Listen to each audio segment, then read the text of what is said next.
Olá pessoal, sejam muito bem-vindos a mais um vídeo do canal Direito em Movimento.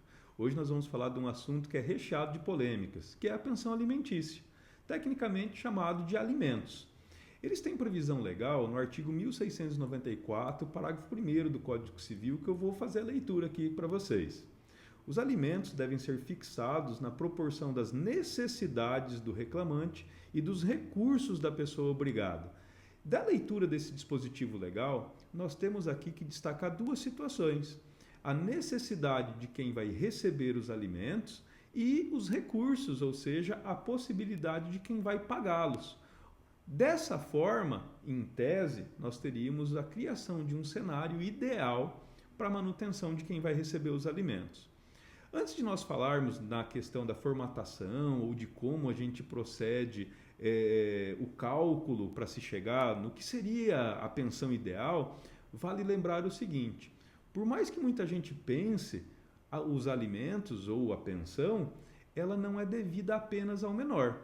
Existem situações onde os filhos podem ser obrigados a pagar a pensão para os pais ou mesmo para tios e avós. Passado esse esclarecimento, vamos lá. O que seriam então as necessidades?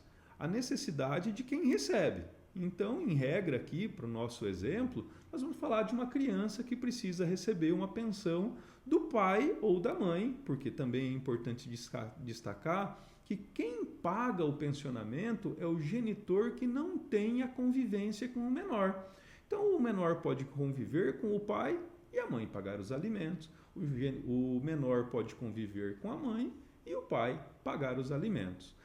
O que é a necessidade? A necessidade envolve tudo aquilo que a criança necessita: escola, transporte, alimento.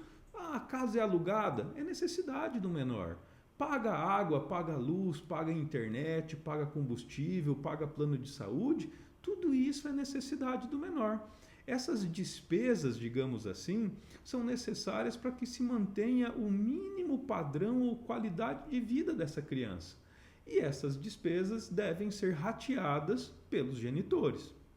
Então, isso seria, numa visão bem tranquila e de fácil entendimento, a determinação das necessidades. Necessidades de quem vai receber os alimentos.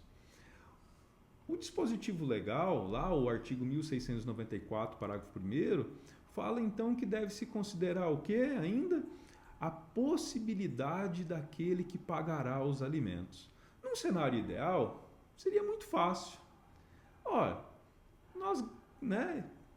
os pais gastam ali 10 mil reais para manter a criança. Cada um paga 5 mil, tá tudo certo. Gastam 3 mil reais, cada um paga 1.500, está tudo certo. Agora, e se esse genitor que não tem a residência com a criança, que não tem o convívio diário com esse menor, não ganha suficientemente para pagar esse valor? Como fica? Como que é feita então essa equação? Porque quando a lei diz da necessidade de se verificar a capacidade, então nós temos uma situação que impõe-se olhar também quanto essa pessoa obrigada tem condições de pagar, que é o que a doutrina entende hoje como sendo a proporcionalidade, que seria um terceiro elemento que não está expresso no Código Civil de 2002, mas que atualmente integra a jurisprudência dos nossos tribunais, formando então o que hoje é entendido como um trinômio na formação dos alimentos, que é a necessidade de quem recebe os alimentos, a capacidade de pagamento daqueles que pagam e a proporcionalidade, ou seja, a necessidade de que os alimentos sejam observados e determinados de forma razoável mediante o quê? O ganho daquele genitor que pagará o pensionamento, considerando também os rendimentos daquele genitor que tem o convívio com a criança. Eu digo sempre uma regra muito simples que às vezes pode assustar, que é a seguinte: quem ganha mais, paga mais. Quem ganha menos, paga menos. E, de certa forma, essa é a essência e a representação da proporcionalidade.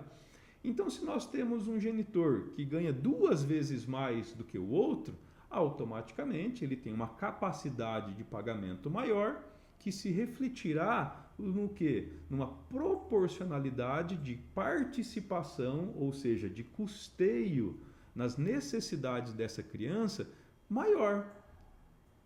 Se ele ganha o dobro, teoricamente, ele pagará o dobro do valor daquele que ganha menos. No nosso exemplo, 100% das necessidades, um pagaria 33,33%, o outro pagaria 66,66%. Professor, ficou faltando 0,01%. Aí vai no bom senso, a gente joga 0,01 para lá, 0,01 para cá, e está feito, então, o quê?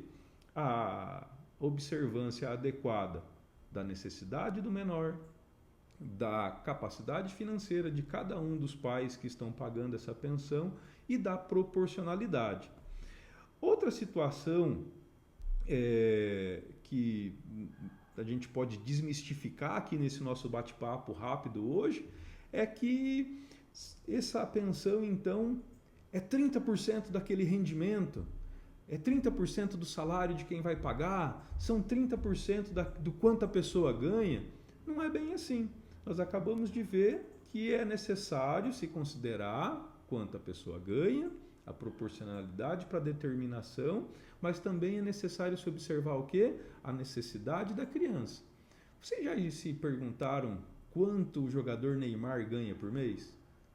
Será que ele paga 30% do que ele ganha de pensão? Eu acredito que não. Por quê? Porque a necessidade do filho dele, ou dos filhos agora, né, não representam esse total de 30%.